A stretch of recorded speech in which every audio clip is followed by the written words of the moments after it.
이낙연 총리 후보자 인사청문회 이야기를 좀 해보겠습니다. 사실 할 게 별로 없어요. 왜 그러냐면은 지난 트윗 커버기에서 나왔던 것처럼 뭐 할 게 없을까 하고 그냥 뒤지다 보니까 나오는 것들인데, 이제 한겨레가 지금 욕을 엄청 먹고 있는 게 있어요. 홈페이지를 들어갔더니 단독 해가지고 이낙연 총리 후보자가 엄청 지금 불쾌해진 것이 뭐가 있었냐면은 노인들 관련한 법을 발의해주고 그걸로 후원금 받았다. 근데 정확히 보니까 달라. 어떤 노인들의 사실 그게 잘못된 법이 아니고요. 좋은 방향성을 갖고 있는 노인 관련한 법인데 그 법에 대해서 어떤 대가를 받고 발의해줬다. 요걸로 몰아가는 프레임을 한겨레가 짜고 있는 거예요. 저도 요즘에 뭐 그것에 대해서 너무 나이브한 방송을 좀 했다는 생각이 들 정도로 이 사람 대체 뭐지 하는 생각이 들 정도로 이상한 방향으로 몰고 가더라고요. 오죽하면 이낙연 후보가 이런 신상 발언을 했습니다. 인생이 싸그리 짓밟히는 참담한 심정이다. 내가 국회의원 하면서 장사했겠냐. 쉽게 말하면 법안 팔아는 장사했던 사람인 거냐라는 식으로 지금 그동안 의회 활동을 자체를 완전히 깔아뭉개는 식의 발언에 굉장히 본인의 인생이 부정당하는 듯한 절망감을 느꼈다라고 얘기를 하는데요. 말도 안 되는 시비를 걸어갖고 어떻게든 그 상처를 내보려고 하는 게 지금 뭐 자유한국당이나 국민의당의 입장일 수도 있겠죠. 워낙 지지율이 안 나오니까 상대적으로 문재인 정부의 흠집을 만들기 위해서 온갖 노력을 다하고 있는데 이제 오히려 지들이 스스로 역풍을 맞게 되는 계기를 또 하고 있어요. 그나마 지키고 있던 단단히 숫자 7, 8%짜리 지지율도 이제 그 절반으로 또 빠지게 생겼더라고. 이 꼴로 나가게 되면은. 김광수 의원? 그 사람 문자폭탄 처음에 거론한 사람? 그 사람 보니까 나는 그게 정말 정치인으로서의 뭔가 좀 이상한 똘끼? 그거를 이제 확증 편향이라고 생각하는데요. 보고 싶은 건 본다 이런 거거든요. 노무현 대통령이 청문회 같은 데 스타가 되니까 무조건 반대하는 것만이 자기가 뜨는 거라고 착각하는 것 같은 그런 느낌이었어요. 막 던지긴 던져. 자기 본인은 굉장히 진지해. 그리고 문자폭탄 날라오는 것은 되게 징징거려. 요 방식으로 가는데 알고 보면은 털 게 별로 없는 상태. 그러니까 자꾸 여러 가지 것들을 끄집어내는 거예요. 뭐 그런 상태를 보고 있으니까 이 사람들은 정치할 때 민의를 못 읽는구나. 사적으로 그 사람을 검증할 게 없으면은 그 사람이 무슨 정책 관을 갖고 있는지 무엇이든 물어보는지. 예를 들면 규제 프리전법 같은 경우는 저는 그런 질문 좋다고 보거든요. 이낙연 총리 후보자는 지방정부의 수장이었잖아요. 그렇다 보니까 자기 지역을 발전시킴에 있어가지고 도움이 되는 거는 그 정도로 생각이 같을 수 있어요. 이걸 물어봐. 그런 것들은 청문회에서 나올 수 있는 좋은 말들인데 사실 쓸데기 없는 것들이 너무 이렇게 등장하는 거 있죠. 이런 건 좀 자질 문제가 좀 생겼다고 보고. 결국 이제 자유한국당이 짚는 건 위장 전입했다. 그거 하고 방금 말씀하신 청부 입법했다. 그다음에 부인 그림을 강매했다. 또는 대작을 했다. 이 말도 안 되는 의혹들을 던져놓고 있는 거거든요. 뭐 후원금 부분은 그렇다고 치더라도 위장 전입 같은 경우에는 89년도 일이거든요. 이게 몇 년 전이야. 그 당시만 하더라도 부동산 실명제, 금융 실명제 이런 거 전혀 없었고 그 당시 이낙연 씨는 그냥 일개 기자였어요. 그렇기 때문에 무슨 공직자도 아니고 그 당시 있었던 일에 대해서 사과는 했지만 그 당시에 이게 죄가 되는지도 정확하게 모르던 시절의 일을 꺼내가지고 당장 엊그제 일을 저지른 것처럼 설레발을 치고 있는 거고요. 나는 사실 그 부인이 모르겠어요. 그 부인 작품을 본 적이 없어서 모르겠는데 일생 동안 예술을 하고 거기에 맞춰서 개인전을 하고 전시회를 하던 사람 보러 저 사람 수준 미달이다. 대작이다. 남편 위세 업고서 강매해가지고 돈 벌었다. 이거는 너무 치졸한 비난이 아닌가 싶은 거야. 그리고 문자폭탄도 그렇잖아요. 지들이 역으로 남의 병역비리나 말도 안 되는 거 하기에는 네 자신이 깨끗하지 못하니까 너부터 잘해라고 시민 여론이 그쪽에다가 일종의 경고성 또는 그 부분에 대해서 지적한 부분을 가지고 이걸 대통령이 책임져야 된다는 등 민주주의 헌정 파괴라는 등 뭐 이따위 논리를 들이대는 거는 도대체 무슨 정신세계인지 이해가 안 되는 놈들이 이번에 다 보여주고 있는 거예요 지금은. 그러니까 전반적으로 국회의원들한테는 청문회는 기회거든요. 튀어서 국민적 관심 받아보자 이런 그런 전략인지 모르겠는데 관심이라고 하는 것도 사실은 국민적 여망에 부응하는 정도. 잘한 건 잘했다고 해줘야지. 죄가 되지 않을 것 같은 거를 끄집어내서 그것을 마치 자기들이 어떤 당연한 권리인 양 행사하는 건 좀 문제가 있다고 보고요. 더군다나 황교안이라든지 뭐 문창극이라든지 이완구라든지 엄청 많죠. 그러니까 이 전 정권에서 보여줬던 그 국무총리 나오는 족족 이상한 사람들 그런 자들이 뭔가 행하기에는 내가 누리 같으면 이렇게 할 것 같지 않아요. 정치인도 좀 정신세계 이상해 보이는데 그게 미안해서라도 그렇게 큰 결격 사유가 안 되면 짚고만 넘어가주는 정도, 앞으로 그러시지 마십시오 정도만 해도 되는데 쓸데기 없는 거를 너무 물고 늘어지니까 짜증이 막 나기 시작하는 거예요. 저는 이번에 한국당이 이낙연 후보자에 대해서 부적격으로 보고서를 내주길 바랍니다. 어차피 국민의당이 찬성하기만 해도 사실상 총리 지명은 승인이 되는 숫자잖아요. 이 와중에 끝까지 딴지를 거는 모습을 보여줘가지고 정치적 오물을 한번 끝까지 뒤집어 써라. 니들이 그렇게 의혹 많고 이상하다고 해놓고 거기에다가 찬성표를 던지는 건 더 모양이 이상하잖아. 끝까지 던져. 그리고 이 모든 멍해를 니들이 뒤집어 써라고 얘기하고 싶은 거죠.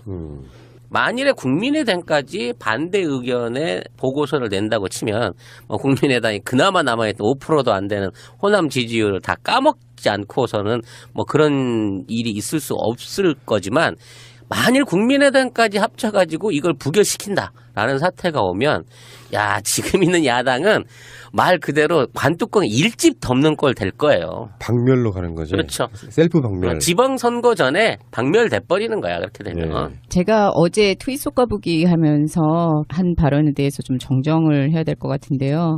실거주를 안 하셔가지고 의장 전입은 맞습니다. 근데 부임을 받지 않으신 것을 제가 전입을 안 했다고 말을 잘못한 거 했습니다. 이게 위장 전입이라고 하는 게 실제로 안 들어갔던 뜻이잖아요. 안 들어갔으니까 예를 들면 이사를 간 게 네. 아니기 때문에 위장 전입이잖아요. 네. 그러니까 들어간 건 아니다. 네. 네, 이렇게 보시면 될 것 같고. 네. 만약에 이낙연을 자유한국당은 부적격이라고 규정을 했어요 지금. 네. 근데 엄청 고민스러운 거야. 말은 부적격이다. 얘네들 복수하고 싶은 거예요. 전에 야당들이 자기네들 총리 후보자에 대해서 계속 반대해오고 했던 목소리에 대한 복수를 하고 싶은데, 시기도 그렇고 이낙연은 상대적으로 엄청 깨끗하잖아요. 별게 사실 없어. 논란을 위한 논란일 뿐인 경우가 되게 맞습니다. 많아요. 그러니까 실제로 표결을 할 때 어떻게 될 것이냐. 요거는 말과 행동이 굉장히 다를 수 있다는 이야기예요. 고민스럽지. 더불어민주당 국회의원 숫자가 120명에 150명을 채우기 위한 그 과정에서 반대가 누가 했느냐는 제가 봤을 때는 엄청난 역풍이 불 거라고 생각이 들어서 엄청 고민스러울 거예요 지금.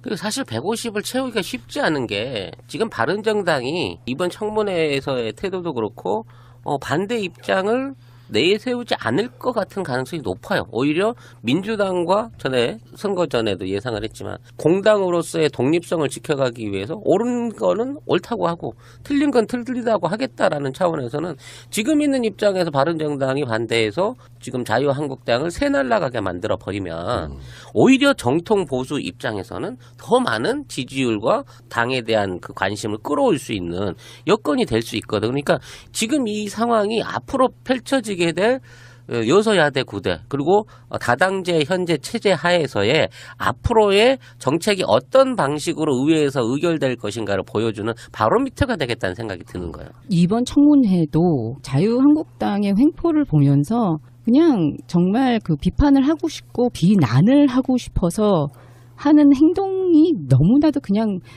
보이죠? 너무 보이고, 그 후보에 대해서 검증을 한다는 명분 아래 부인을 명예훼손을 하고 아들을 그냥 정말 사람 아닌 사람을 만들어 놓는 그 행위 자체가 바뀌었으면 좋겠어요. 왜냐하면 이게 자기네들은 그냥 어떤 의도로 하는지는 모르겠지만 바라보는 국민으로서 정말 정치를 더럽게 만드는 그 시발점이 아닐까라는 생각을 정말 너무나도 많이 하게 되더라고요. 네, 이번에 청문회 때 바른정당은 굉장히 스탠스를 잘 잡았다. 네. 바른정당의 청문위원이 한 명밖에 없습니다. 김용태 의원. 이분은 정책 검증에 주력을 했어요. 그러다 보니까 훈훈해지는 거지. 그러니까 이게 있어. 지금 예를 들어서 이런 상황이 있죠. 어떤 정권이 들어섰고 한 몇 년쯤 지났고, 근데 정치를 정말 잘못하고 있는데 국무총리를 이상한 사람을 앉혔어. 그건 이제 이명박이나 박근혜 때 많이 봤던 모습이잖아요. 그때랑 상황이 달라. 꼬투리를 잡기 위한 꼬투리들만 끄집어내니까 짜증이 나는 거예요. 보는 사람에. 뭐 잘못한 건 잘못했다고 말할 수 있죠. 근데 그 꼬투리 잡는 자들이 갖고 있던 예전의 행위들을 보면 도저히 납득할 수 없을 정도로, 이들 수준에 보면은 정말 이 사람 성인 군자에 가깝구나 라고 느끼는 정도의 사람을 공격할 수 있는 사람은 본인들도 포함하고 자기 정당들이 어떻게 했는가를 한번 생각해 봐야 돼요. 하다못해요, 황교안이 병역 면제받았잖아요. 국무총리 이제 청문회 할 때 진짜 당신이 단마진이 다 나왔다고 치고 나중에 군 면제 이후에 병원 다닌 기록 내놔 이렇게 했거든요. 안 줬어요 지금까지도. 그러니까 병역 면탈이 사실상 그거 하나만 더 확정적인 상태였었거든요. 병원 다녔으면 그게 기록이 있을 거 아니에요. 안 내놓는단 말이에요. 그런 방식으로 해왔던 자들이 저런 식으로 이렇게 지금 어거지를 놓고 있는 것이고, 솔직히 말씀드리면 이낙연 정도는요, 우리나라 여야를 떠나가지고 공직자들 그 정도 누구나 다 있습니다. 하여튼 뭐 국민의당이 합세해가지고 이 생채기 내기 해가지고 그냥 최선을 다하고 있는데, 이현주 이 막차 타고 들어간 이 아줌마가 수석 부대표네요 또. 네. 언제나 마지막에 타는 사람이 지분이 많은가 봐요. 근데 이 전두환 전 대통령한테 위대한 영도자를 했다는 식으로 이제 그 언론 플레이를 하고 있는데, 아니래잖아요. 네, 사실은 이게 당시 민정당 사무총장이 했던 얘기를 맞습니다. 옮겨 적은 것 뿐이래요. 네. 이런 거는 기자였었잖아요. 사실관계에 대해서 실수한 거는 반성하고 넘어가야 되는 거 아닌가? 그러니까 따옴표 민정당 뭐뭐 위원장 위대한 영도자 전두환 따옴표 요거잖아요. 이거. 이현주 의원은 원래 그런 겁니다. 배신자는 훨씬 더 강력하게 뭔가를 해야 자기 존재 가치가 인정받는 것이거든요. 하여튼 지금 20석밖에 안 되는 바른정당의 스탠스가 굉장히 앞으로 전국 구성을 하는 데 있어서 바른정당까지 파트너로 끌어들일 수 있다고 하면 굳이 정계 개편하거나 합당할 필요 없어도 지금 자체적인 그 숫자만 가지고도 다당체 구도가 가능하겠다라는 걸 이번에 보여주기 바라고요.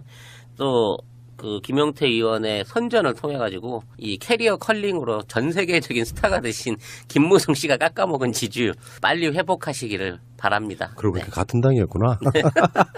우린 아직도 이 사람이 자유한국당 당원으로 지금 착각하고 있었어. 김무성은 원래 출범 취지하고 맞지 않은 사람이죠. 사실은 정말 수구골통 중에 하나인데 자기 살겠다고 뛰쳐나가가지고 참. 빨리 제자리 돌아가야 되는데 왜 이 사람이 아직도 바른정당에 남아있는데 이유를 잘 모르겠어. 타이밍을 놓쳤어. 그렇다고 지금 환영해서 받아줄 사람도 없으니까. 삶은 타이밍이잖아요. 홍준표도 그런 말 했는데 그게 정답이에요. 홍준표가 미국 가면서 했던 말 중에 지금은 저쪽 문재인 저쪽 더불어민주당 저쪽이 즐기게끔 내버려둬라 이런 스탠스거든요. 가만히 있는 거예요. 그냥 뭐 한 달 두 달 정도 그 컨벤션 효과 누리라고. 근데 어차피 그 본능은 그대로 살아나고요. 나중에는 뭐 말도 안 되는 걸로 꼬리 잡을 거고. 이런 게 있거든요. 정부라고 하는 것이 워낙에 적폐 덩어리인데다가 국가라는 게 다원화돼가고 발전하다 보면은 논란거리도 많고 문제거리도 많이 생겨요. 그러니까 지금 당장에 일어나는 모든 논란거리는 전 정권의 것이라고 이야기할 수 있지만 이게 이제 두 달, 세 달, 뭐 6개월, 1년 지나가고 나면 그때부터는 이제 책임을 물어라 하면서 계속해서 논란거리가 생길 거라고요.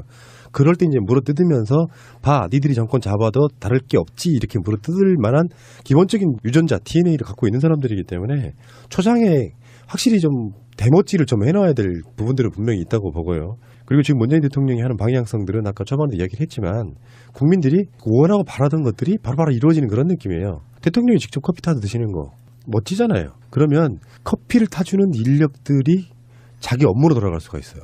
모든 공직이 다 그런 거 아닙니까? 이현주 의원은 존재감 과시하려고 정말 엄청난 일을 하십니다. 진짜 인간적으로 너무한다. 저번에 홍대에서 허그할 때 이현주 트윗을 보고 제가 깜짝 놀래가지고 대통령이 다 된 것처럼 그렇게 굳이 딴지를 걸어야 돼요?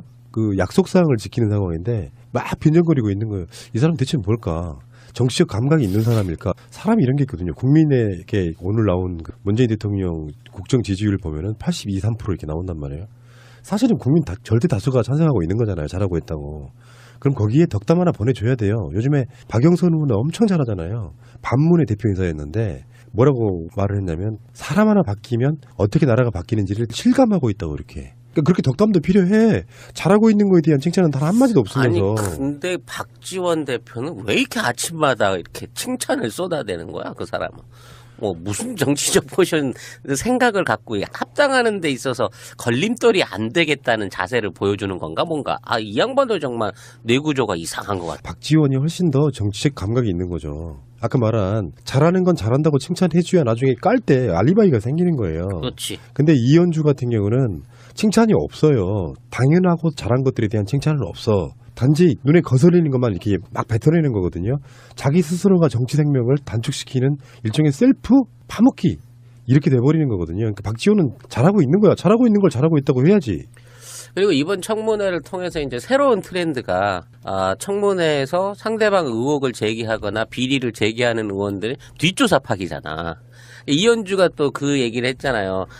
이낙연 총리 후보자는 호남 총리가 아니라 강남 특권층 총리다. 뭐 이런 식으로 비리의 뭐 결정체다. 뭐 이런 식으로 마치 비리의 어떤 선두주자인 것처럼 이바구를 까면서 국민의당의 공분을 호남 주민의 공분을 사고 있는데 이 사람도 지금 털리고 있는 거야. 이 사람이 부산과 서울에 아파트가 2채고 배우자가 토지가 15억 원어치가 있고 뭐 이런 얘기들이 따라서 계속 트윗으로 올라오면서 네가 그러면 이런 얘기 할 수 있는 입장은 돼? 이게 앞으로 이 국회의원들 발언, 신상 발언이나 어떤 정책 발언 하는 데 있어서 이게 일종의 트렌드가 될 것 같아. 국회의원 뒤에서 내부 정리해주기. 이렇게 되면 이 사람들 나중에 총선에 다시 출마하거나 지역구에 돌아갔었을 때 정말 정치하는 거 조심해야 된다라는 부분에 있어서 이게 정치가 좀 개방화되고 새로운 시스템이 정착된 게 아닌가. 매우 기분 좋더라니까. 이게 실제로 우리가 말하는 대의 정치를 좀 더 진보시킨 직접 대입하는 정치가 될 가능성이 높습니다. SNS 시대라. 자, 알겠습니다. 새 정부 첫 인사청문회였는데 사실 볼 게 별로 없는 뭔가를 의혹 제기를 하면 바로 본인이 털리는 굉장히 이상한 현상을 봤습니다. 국민의당 지지자분들이 분노하고 계십니다. 다 그렇게 까먹고 싶니? 열심히 하면은 참 이현주는 정말 제가 봤을 때 정치인으로서 연구 대상인 상태가 좀 됐다고 봐요. 더민주 너네들 그러는 거 아니다. 국당 깨러 갔니? 참내원. 지금의 트렌드는 그런 것 같아요. 잘하는 건 잘한다고 칭찬해주고 못하는 거 결정적인 거 까고 근데 반대를 위한 반대를 하게 되면 안 된다. 그런 트렌드를 가진 사람들은 정치인이건 뭐 언론인들이건 트렌드를 못 읽고 있다. 저는 그렇게 보고요. 하고 있는데 이제 오히려 지들이 스스로 역풍을 맞게 되는 계기를 또 하고 있어요. 그나마 지키고 있던 단단히 숫자 7, 8%짜리 지지율도 이제 그 절반으로 또 빠지게 생겼더라고. 이 꼴로 나가게 되면은. 김광수 의원? 그 사람 문자폭탄 처음에 거론한 사람? 그 사람 보니까 나는 그게 정말 정치인으로서의 뭔가 좀 이상한 똘끼? 그거를 이제 확증 편향이라고 생각하는데요. 보고 싶은 건 뭔다 이런 거거든요. 노무현 대통령이 청문회 같은 데 스타가 되니까 무조건 반대하는 것만이 자기가 뜨는 거라고 착각하는 것 같은 그런 느낌이었어요. 막 던지긴 던져. 자기 본인은 굉장히 진지해. 그리고 문자폭탄 날라오는 것은 되게 징징거려. 요 방식으로 가는데 알고 보면은 털 게 별로 없는 상태. 그러니까 자꾸 여러 가지 것들을 끄집어내는 거예요. 뭐 그런 상태를 보고 있으니까 이 사람들은 정치할 때 민의를 못 읽는구나. 사적으로 그 사람을 검증할 게 없으면은 그 사람이 무슨 정책 관을 갖고 있는지 무엇이든 물어보는지. 예를 들면 규제 프리전법 같은 경우는 저는 그런 질문 좋다고 보거든요. 이낙연 총리 후보자는 지방정부의 소장이었잖아요. 그렇다 보니까 자기 지역을 발전시킴에 있어가지고 도움이 되는 거는 그 정도로 생각이 같을 수 있어요. 이걸 물어봐. 그런 것들은 청문회에서 나올 수 있는 좋은 말들인데 사실 쓸데기 없는 것들이 너무 이렇게 등장하는 거 있죠. 이런 건 좀 자질 문제가 좀 생겼다고 보고. 결국 이제 자유한국당이 짚는 건 위장 전입했다. 그거 하고 방금 말씀하신 청부 입법했다. 그다음에 부인 그림을 강매했다. 또는 대작을 했다. 그런 전략인지 모르겠는데 관심이라고 하는 것도 사실은 국민적 여망에 부응하는 정도. 잘한 건 잘했다고 해줘야지. 죄가 되지 않을 것 같은 거를 끄집어내서 그것을 마치 자기들이 어떤 당연한 권리인 양 행사하는 건 좀 문제가 있다고 보고요. 더군다나 황교안이라든지 뭐 문창극이라든지 이완구라든지 엄청 많죠. 이 전 정권에서 보여줬던 그 국무총리 나오는 족족 이상한 사람들 그런 자들이 뭔가 행하기에는 내가 누리 같으면 이렇게 할 것 같지 않아요. 정치인도 좀 정신세계 이상해 보이는데 그게 미안해서라도 그렇게 큰 결격 사유가 안 되면 짚고만 넘어가주는 정도 앞으로 그러시지 마십시오 정도만 해도 되는데 쓸데기 없는 거를 너무 물고 늘어지니까 짜증이 막 나기 시작하는 거예요. 저는 이번에 한국당이 이낙연 후보자에 대해서 부적격으로 보고서를 내주길 바랍니다. 어차피 국민의당이 찬성하기만 해도 사실상 총리 지명은 승인이 되는 숫자잖아요.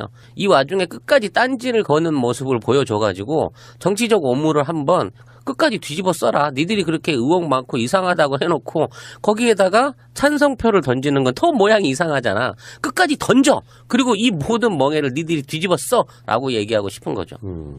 만일에 국민의당까지 반대 의견에 보고서를 낸다고 치면 국민의당이 그나마 남아있던 5%도 안 되는 호남 지지율을 다 까먹지 않고서는 그런 일이 있을 수 없을 거지만 많이 했다. 이 말도 안 되는 의혹들을 던져놓고 있는 거거든요.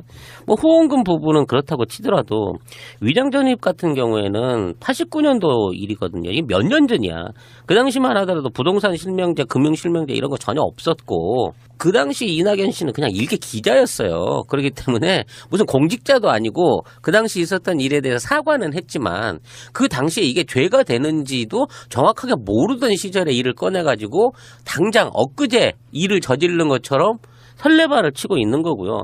그래서 사실 그 부인이 모르겠어요. 그 부인 작품을 본 적이 없어서 모르겠는데 일생 동안 예술을 하고 거기에 맞춰서 개인전을 하고 전시회를 하던 사람 보러 저 사람 수준 미달이다. 대작이다. 남편 위세 업고서 강매해가지고 돈 벌었다. 이거는 너무 치졸한 비난이 아닌가 싶은 거야. 그리고 문자폭탄도 그렇잖아요.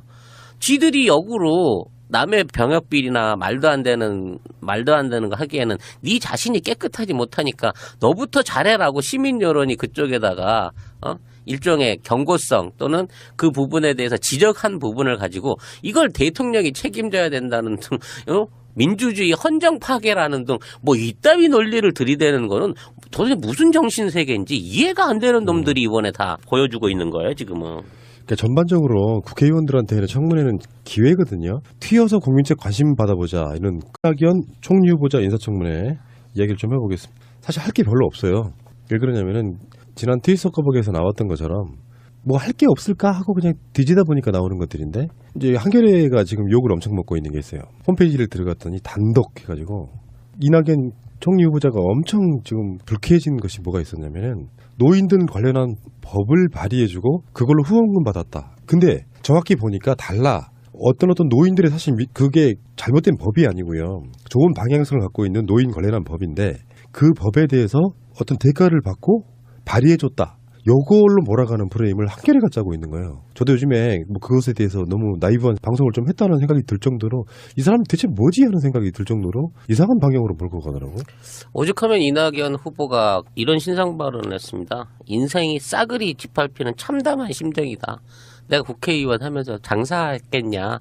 쉽게 말하면 법안 팔아는 장사했던 사람인 거냐라는 식으로 지금 그동안 의회 활동을 자체를 완전히 깔아 뭉개는 식의 발언에 굉장히 본인의 인생이 부정당하는 듯한 절망감을 느꼈다라고 얘기를 하는데요. 말도 안 되는 시비를 걸어갖고 어떻게든 그 상처를 내보려고 하는 게 지금 뭐 자유한국당이나 국민의당의 입장일 수도 있겠죠. 워낙 지지율이 안 나오니까 상대적으로 문재인 정부의 흠집을 만들기 위해서 온갖 노력을 다 국민의당까지 합쳐가지고 이걸 부결시킨다라는 사태가 오면 야 지금 있는 야당은 말 그대로 관뚜껑에 일집 덮는 꼴 될 거예요. 박멸로 가는 거죠. 그렇죠. 셀프 박멸. 지방선거 전에 박멸돼 버리는 거야. 그렇게 되면. 제가 어제 트윗 속가보기 하면서 한 발언에 대해서 좀 정정을 해야 될 것 같은데요. 실거주를 안 하셔가지고 위장 전입은 맞습니다.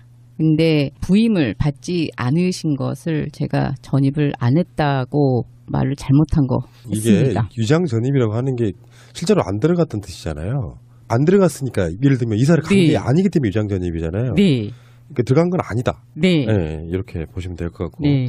만약에 이낙연을 자유한국당은 부적격이라고 규정을 했어요 지금. 네. 근데 엄청 고민스러운 거야. 말은 부적격이다. 얘네들 복수하고 싶은 거예요. 전에 야당들이 자기네들 총리 후보자에 대해서 계속 반대해오고 했던 목소리에 대한 복수를 하고 싶은데 시기도 그렇고 이낙연은 상대적으로 엄청 깨끗하잖아요. 별게 사실 없어. 논란을 위한 논란일 뿐인 경우가 맞습니다. 되게 많아요. 그러니까 실제로 표결을 할 때 어떻게 될 것이냐. 이거는 말과 행동이 굉장히 다를 수 있다는 이야기예요. 고민스럽지. 더불어민주당 국회의원 숫자가 120명에 150명을 채우기 위한 그 과정에서 반대가 누가 했느냐는 제가 봤을 때는 엄청난 역풍이 불 거라고 생각이 들어서 엄청 고민스러울 거예요 지금.